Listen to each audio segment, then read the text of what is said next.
গল্প হার্টলক পর্ব ৩৫। লেখিকা অলিন্দ্রা রুহি। চোখের পলকে সময়গুলো দৌড়ায় যেন। কেটে যায় ১.৫ বছর। রুহি এখন অনেক অভিজ্ঞ, জ্ঞানী আগেছে। সমস্ত পড়াশোনার ধাপ শেষ। এখন শুধু লাইসেন্স নেওয়ার জন্য চূড়ান্ত প্রস্তুতি। এই ১.৫ বছরে অনেক কিছু বদলেছে। রেফাজ আহমেদ একটু গম্ভীর ধরনের হয়ে গেছেন। একা থাকতেই ভালোবাসেন, তবে পরিবার, সন্তানদের, বিশেষ করে রুহিকে সময় দিতে ভুলেন না। মমতা আহমেদের ভুল ভেঙেছে। প্রথম কদিন অপরাধের অনুতাপে রুহির সামনে মাথা তুলেই দাঁড়াতে পারছিলেন না। এসআর শুভ্রাকে তার মনে দাফন করে দিয়েছে। শুভ্রাকে নিয়ে তার যেটুকু অনুভূতি ছিল সেটা একপাক্ষিক। আর তার মতো বাউন্ডুলের সঙ্গে শুভ্রার মতো মেয়ে কোনোদিন কোনো সম্পর্কে জড়াবে না। যেটা পাবে না সেটা পাওয়ার আশাও করে না এসআর। এছাড়াও শাহির মৃত্যুর আগে তাকে যে কথা দিয়েছিল সেটাও রাখতে হবে এসআরকে। এই ভেবে সে নিজের আরামায়েশি জীবনধারা পাল্টে ফেলেছে। বাবার ব্যবসাতে যুক্ত হয়েছে। আগের থেকে অনেকটা ভালো ব্যবসা বুঝে সে এখন। রুনুর জন্য ছেলে দেখা হয়েছে, তবে রুনু একদম রাজি না এখনই বিয়ে করার ব্যাপারে। তার মা বুঝতে চাইছে না। তার মায়ের কথা, বিয়ের পাশাপাশি ক্যারিয়ার দুটোই সময় মতো করে নিতে হবে। আর এখনই নাকি রুনুর পারফেক্ট বয়স। নিয়ম করে প্রতিদিন মায়ের সাথে এই নিয়ে এক দফা ঝগড়া হয় রুনুর। তাও তার মা সালেহা বানু দমে যান না। রুনুকে বিয়ে দেওয়ার ব্যাপারে তিনি যেন পণ করেছেন। বৃষ্টি মিষ্টি কলেজে পড়ছে। দুজনেই ঢাকায় থাকে এখন আলবির সঙ্গে। ৩ ভাই বোনে মিলে সুন্দরভাবেই কাটছে তাদের জীবন। সবার জীবনের গতি বদলে গেলেও রুহি এখনও আলবির শুভ্র ত্বকের এক ঝলকে মরে যায়। বাইরে থেকে রুহি গভীর একরোখা বদমেজাজি টাইপ মেয়ে, যার চোখে আলবির জন্য কোনো মূল্য নেই। কিন্তু রুহির ভিতরটা আজ তৃষ্ণার্ত আলবির জন্য।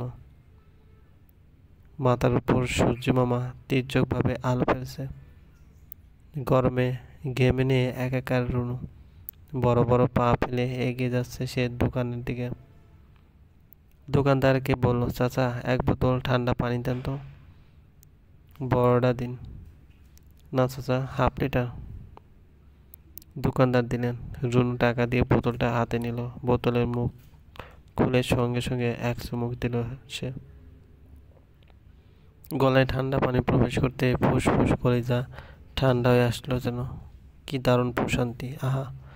তারপর বাকি টাকা বুঝে নিয়ে গেছেন। পিছন ঘুরতেই লম্বা চওড়া একজন পুরুষের বুকে ধাক্কা খেল রুনু। হাত থেকে ছিটকে পড়ে গেল বোতলটা। গড়াতে গড়াতে ভিতরে থাকা পানি অর্ধেক বেরিয়ে আসলো। রাস্তার ধুলো জমে গেল বোতলের পায়ে। জিদের শরীর জ্বলে উঠল রুনুর। আক্রোশ ভরা চোখে তাকালো সে। ৬ ফুট ২-৩ লম্বা একজন পুরুষ। অপরাধীর চোখ জোড়া রুনুর দিকেই তাকিয়েছে। জোড়া ভ্রু যুগল, ক্লিন শেপ। সঙ্গে সঙ্গে রুনুর মুখ থেকে বেরিয়ে এলো ২টা শব্দ, ছিলা মুরগি। লোকটার অপরাধী ভাবনাখানা মুহূর্তে চলে গেল। নেমে এলো হতভম্বের মেঘ। অবিশ্বাস্য চোখ দুটো নাচিয়ে প্রশ্ন করলো, কে ছিলা মুরগি? আপনি ছাড়া আর কে?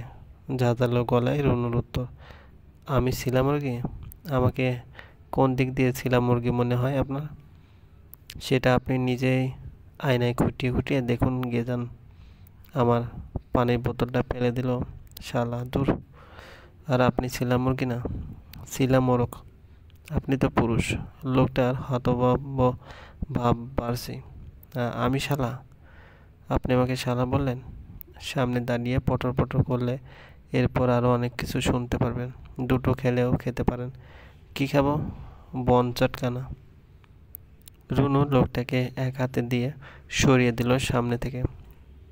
অবহেলায় গড়াগড়ি খাওয়া বোতলটার কাছে ছুটে গেল। নিচু হয়ে বোতলটার গায়ে হাত রেখে আফসোস নিয়ে বলল, আমার বাচ্চাটা মরে গেছে গো।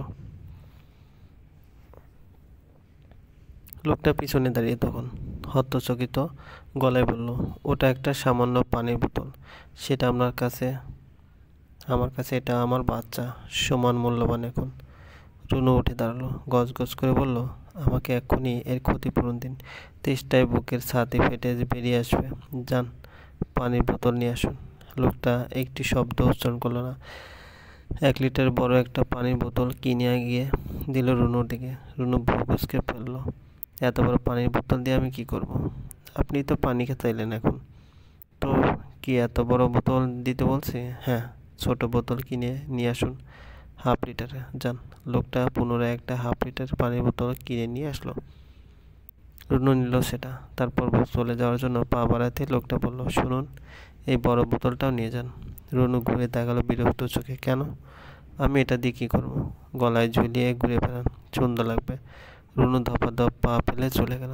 লোকটা তার হতভম্ব চেহারা নিয়ে অনেকক্ষণ তাকিয়ে রইল মেয়েটার দিকে।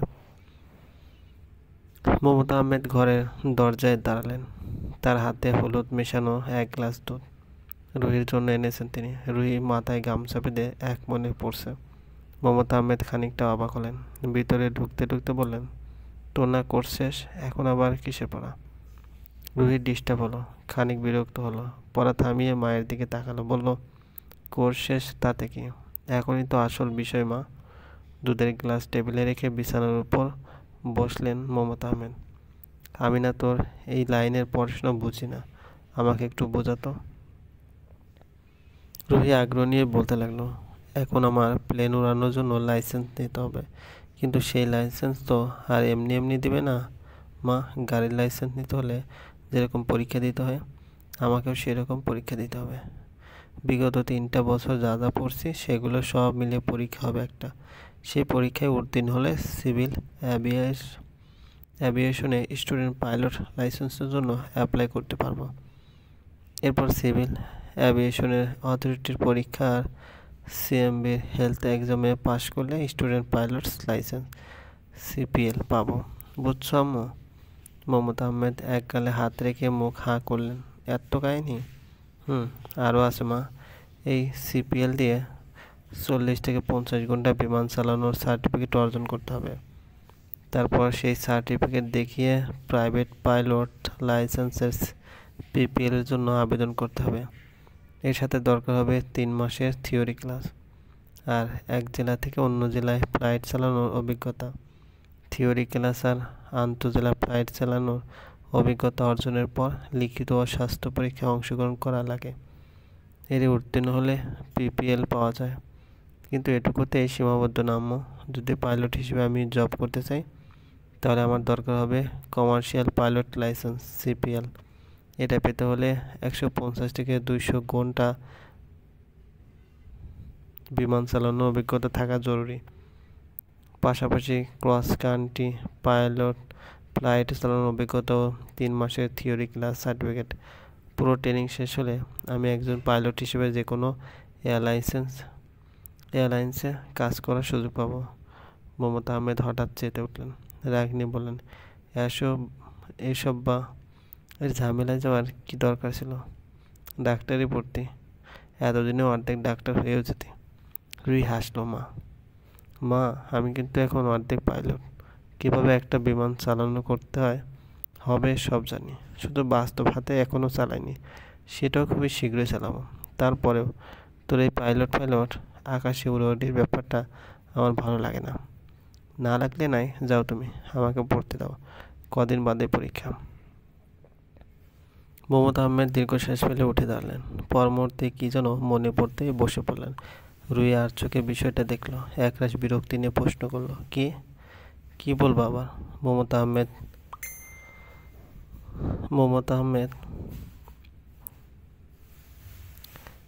আহমেদ বেকাব্বা হাসলেন। তাকে কেমন যেন দেখালো। রুহি তীক্ষ্ণ চোখ তাকালো, অনুসন্ধানী গলায় বলল, কি হয়েছে আম্মু, বলো তো? তোর সুলতানা পুপি আছে না? কি হয়েছে ওনার? আরে ওনার কিছু হয়নি, উনি একটা প্রস্তাব দিয়েছে তোর আব্বুকে। রুহিত সেকেন্ড কথায় নিষ্পলকভাবে তাকিয়ে রইল। দীর্ঘ গলায় বলল, আমি বোধহয় জানি কিসের প্রস্তাব দিয়েছেন উনি। তুই জানিস? মমতা আহমেদ স্বস্তি পেলেন একটু। রুহিকে ইদানিং বিয়ে শাদির ব্যাপারে বলা যায় না, চেটে যায়, রাগ কথা বলে, ধমক দিতেও ছাড়ে না। তাই এই বিষয়ে কথা উঠলে মমতা আহমেদ এড়িয়ে যান। মেয়ের ধমক শোনার কোনো ইচ্ছা তার নেই। রুহি বইয়ের দিকে তাকালো, কপালে ভাঁজ পড়ে আছে তার। নিশ্চুপ সে। মমতা আহমেদ কিছুক্ষণ অপেক্ষা করলেন, তারপর বললেন, তোর কি মতামত? ফুপিকে সরাসরি বলে দাও, উনি যা চায় সেটা কখনোই সম্ভব না। আমি তো এখন বিয়ে করবই না। আর জুবাইর ভাইকে তো নাই। আশ্চর্য মানুষ, উনি নিজেও তো আত্মীয়র মধ্যে বিয়ে থা দিতে পছন্দ করতেন না, অথচ উনি আব্বুকে এসব প্রস্তাব দিয়ে বেড়াচ্ছেন। আচ্ছা আম্মু, ফুপির বয়স হওয়ার মাথার তার ছেড়ে যায়নি তো?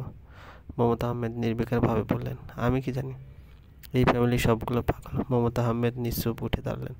মনটা খারাপ হয়ে গেছে তার। জুবাইর খুব ভালো ছেলে, এরকম কারোর সাথে রুহির বিয়েটা হলে ভালোই হতো। আবার কাছাকাছি থাকতো মেয়েটা, শাশুড়ির জ্বালা পাওয়ার কোনো চিন্তাও থাকতো না। ভেবেছিল রুহি এখন না করলেও সময় চাইবে, আরও পরে হলেও ওদের বিয়েটা হবে। কিন্তু রুহি ডিরেক্ট মানা করে দিল। কেন? এই মেয়ে কেন বিয়ে করতে চায় না? যদিও বয়স অত বেশি হয়নি, তবুও মেয়ে মানুষের তাড়াতাড়ি বিয়ে হওয়াই ভালো। বয়স যত বাড়ে মেয়েদের সৌন্দর্য ততই কমে, এই কথা কে বোঝাবে ওকে? মমতা আহমেদের হঠাৎ মনে জাগলো, রুহির কোনো বিশেষ পছন্দ নেই তো? তিনি থমকে দাঁড়ালেন, পিছন ঘুরে আবার রুহির রুমের দিকে পা বাড়ালেন। দু কদম এগোতেই থেমে দাঁড়ালেন, মৃদু শ্বাস ফেলে নিজের রুমের দিকে চললেন। এই কথা জিজ্ঞেস করে রুহির দমক খাওয়ার কোনো মানে হয় না। আর সবচেয়ে বড় কথা, এরকম একঘেয়ে বোরিং মেয়েকে কে বা পছন্দ করবে? এই মেয়ের সাথে যার বিয়ে হবে তার জীবন কাটবে ঝাড়ি খেতে খেতে। আহা বেচারা! রুহির ভবিষ্যৎ স্বামীর কথা ভেবে মমতা আহমেদের বুকে দরদ উতলে উঠল। চলবে।